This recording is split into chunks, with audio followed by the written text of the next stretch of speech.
Hello students. So in this session we are going to discuss about boron family 13th group, especially boron halides. So I already told you this boron family is most important in the P block unit. From this you can expect more questions in your public examination, whatever may be the board, either it is CBSE or ISC or HSE, whatever it may be. The boron halides are most important topic. You have to remember all the equations. So how far you can easily answer all those questions? This is what we are going to see in this video. So watch this whole video. By simple tricks, how can you easily solve the equations or any reason out questions especially. So you just watch this whole video and you can proceed with this. Okay, let us move on to the session. First trick, when boron is treated with halogen, you can get boron halide. So here the X represents the halogen. You know that X can be, halogens can be fluorine, chlorine, bromine, iodine, whatsoever it may be. All of them can have the same trihalides. Okay, so first of all, you just know the nature of that. BF3, that is boron trifluoride, is a gaseous molecule. Boron trichloride is also gaseous molecule, whereas boron tribromide is a liquid, and then boron triiodide, it is a solid compound. So what are the compounds we can get? BF3, that is boron trifluoride, boron trichloride, boron tribromide, and boron triiodide. So the first reason out question we are going to discuss here is about the trend of melting point and boiling point order. So the first trick is based on melting point and boiling point. So it is most important one. Melting point and boiling point. So as you know that when the mass, atomic mass increases, in all these cases, as you move down the group, isn't it? Fluorine, the halogens order is fluorine, chlorine, bromine, and then iodine. So once you move down the group, the atomic number increases, so that the atomic mass is also increases. If the atomic mass increases, then you just remember Van der Waals force of attraction. Van der Waals force of attraction also increases. If the attraction between the molecule increases, it is difficult for us to melt the compound or boil the compound very easily. We can't do it very easily, so that the melting point as well as the boiling point, both of them goes on increases. So the correct reason here is atomic mass increases, so that the Van der Waals force of attraction increases. That's why the melting and boiling point increases. So what will be the order of this? BF3 is smaller than BCl3, which is smaller than BBr3, and which is smaller than Bi3. So iodine has a more atomic mass. The mass of the iodine is high. That's why the boron triiodide is more melting point and boiling point it have when you compare with the BF3. So this is the first trick. Okay, now the second trick. The second trick is based on hydrolysis. How does it can easily undergo hydrolysis? So hydrolysis is nothing but how the molecule of water can be get into the boron trihalides molecule. Let us write the boron trihalides once again: BF3, BCl3, BBr3, and Bi3. So the complete hydrolysis, when you do the complete hydrolysis, then only you can solve this. You just remember this one: BCl3, BBr3, and Bi3. The other three halides can undergo complete hydrolysis,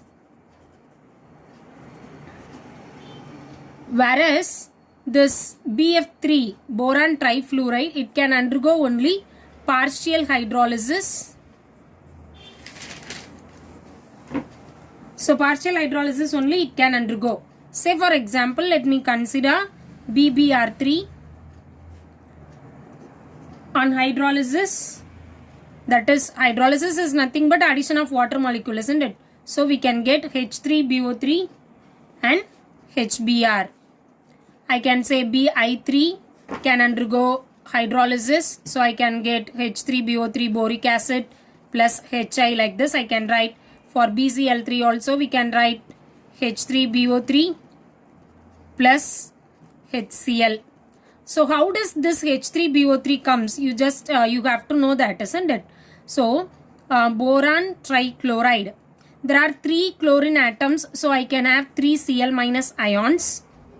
I am adding water to this. We know that water can split as H plus and OH minus ions.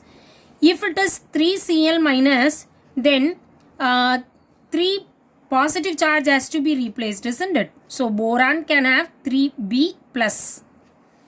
Now you just always the positive and negative on hydrolysis it can undergo like this, isn't it?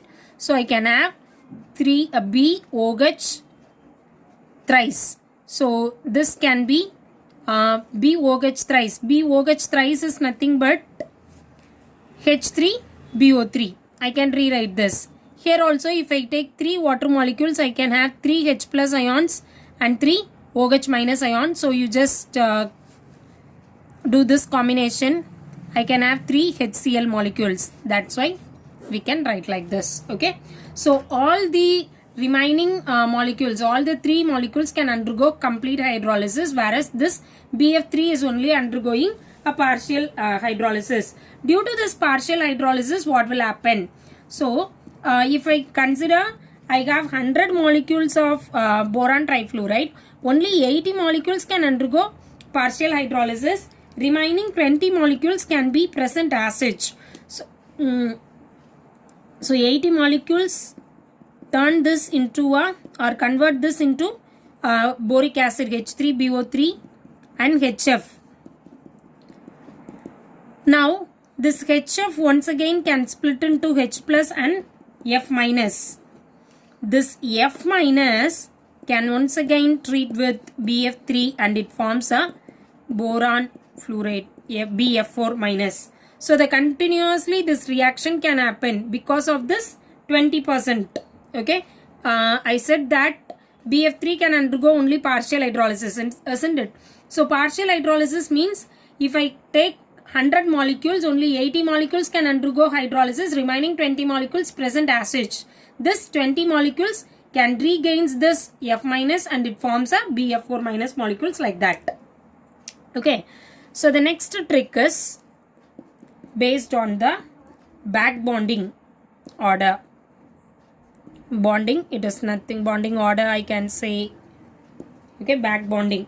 So back bonding, this chapter, this topic is most important one, you must know. So this is the trick number 3. So what is this back bonding?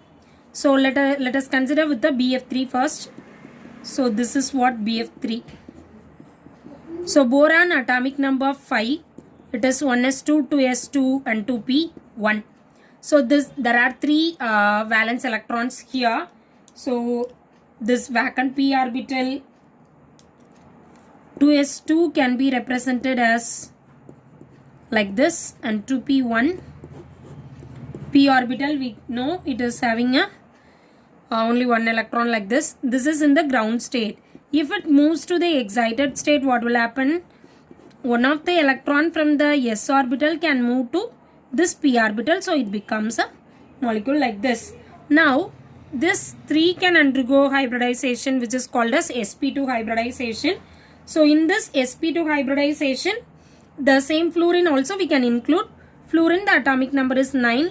So 1s2, 2s2, 2p5. Now I have a one vacant orbital in the boron, and this is for fluorine.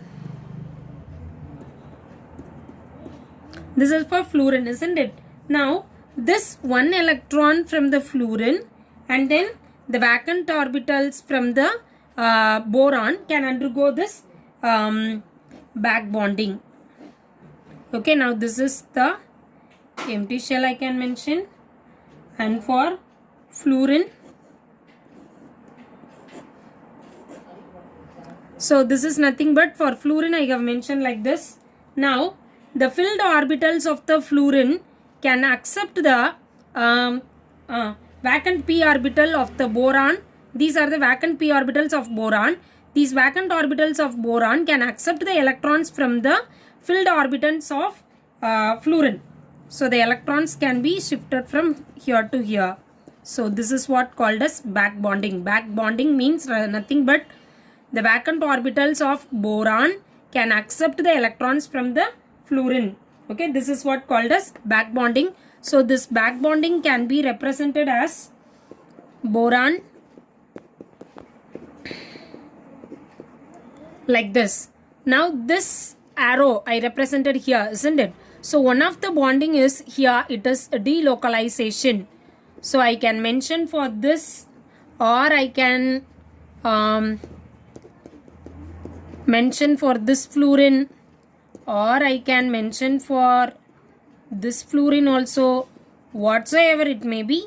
The concept is one of the bonding is present as a delocalization. So for this delocalization is these electrons are sharing among the three fluorines, isn't it? So there are three fluorines. Among these three fluorines, one will be the delocalization bond. So I can consider this the ratio as 1/3. So the 1/3 fraction, if you simplify this, you can get 0.33. So the bond order of BF3, this question maximum students when goes wrong, you say that boron is only with the single bonded, so if the bond order is 1, it is wrong. Actually the bond between boron and fluorine is 1, but there is a delocalization bond, just now we mentioned, isn't it? So due to this I can have the back bonding value as 0.33. So the total bond order of BF3 is 1.33. This is the correct answer.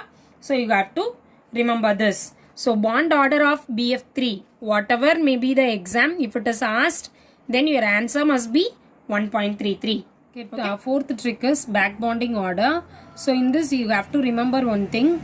If the two elements belong to the same orbital, then the energy difference will be very less, so that the back bonding is more. Okay, this is what I have mentioned here. Boron, it belongs to the last shell is the outermost shell is 2p, and for fluorine also it is 2p, because the boron atomic number 5 and fluorine atomic number 9. Fluorine atomic number is 17. So the last shell is 3p here, and then bromine, the atomic number still increases, so it belongs to 4p, and then for iodine it is 5p. So in this case, when you compare all these four molecules, BF3 is only having the same orbitals, isn't it? So the similar orbitals means the back bonding will be more due to the less energy difference. Okay, so in this order only it will follow. Back bonding order is this one. You can memorize this. Trick number 5. This trick already we mentioned in my previous videos. Bond order will be inversely proportional to the bond length. It means if the bond order increases, bond length will be decreases. So how it will be means, for example, if there is a single bond between any two atoms, if the bond order is now less, isn't it? So the bond length will be more. If I consider double bond, then the bond length will be less when you compare this single bond. Okay, for a triple bond still we can say that. Okay, so bond order and bond length are always inversely proportional. If the bond order increases, the bond length will be decreases. This is most important thing you must know. The next one is back bonding order. Just now I said that if there are similar orbitals of the two elements, then the back bonding will be more, isn't it? The same order we have discussed now. That's what I have given you once again here. And then bond order also the same thing, back bonding as well as bond order, both of them are similar. So bond order and bond length are inversely proportional. You just invert the symbol alone. Okay, so these two are inversely proportional. The last one, this is what important for this trick. Why it does happen? What is this Lewis acidic strength? Lewis acidic strength, whereas you just compare all these four molecules, BF3 is having more back bonding when you compare with Bi3. Why is it so? Because the boron belongs to 2p and the iodine belongs to 5p. So the energy difference is more between them. So there is no maximum, there is a lack of back bonding. Due to this lack of back bonding, it needs some electrons to accept, isn't it? So it easily, whenever there the compound can easily accept the electrons, means it is Lewis acidic. So the Lewis acidic strength will be more for the boron triiodide when you compare with the boron trifluoride. So it is most important reason out questions in the board examinations. So keep it remember. Okay. So in the next videos, I am going to give you test yourself questions based on this video as well as my previous video what we have discussed for boron family. So based on that, you can solve that questions and try the answers. Thank you, students.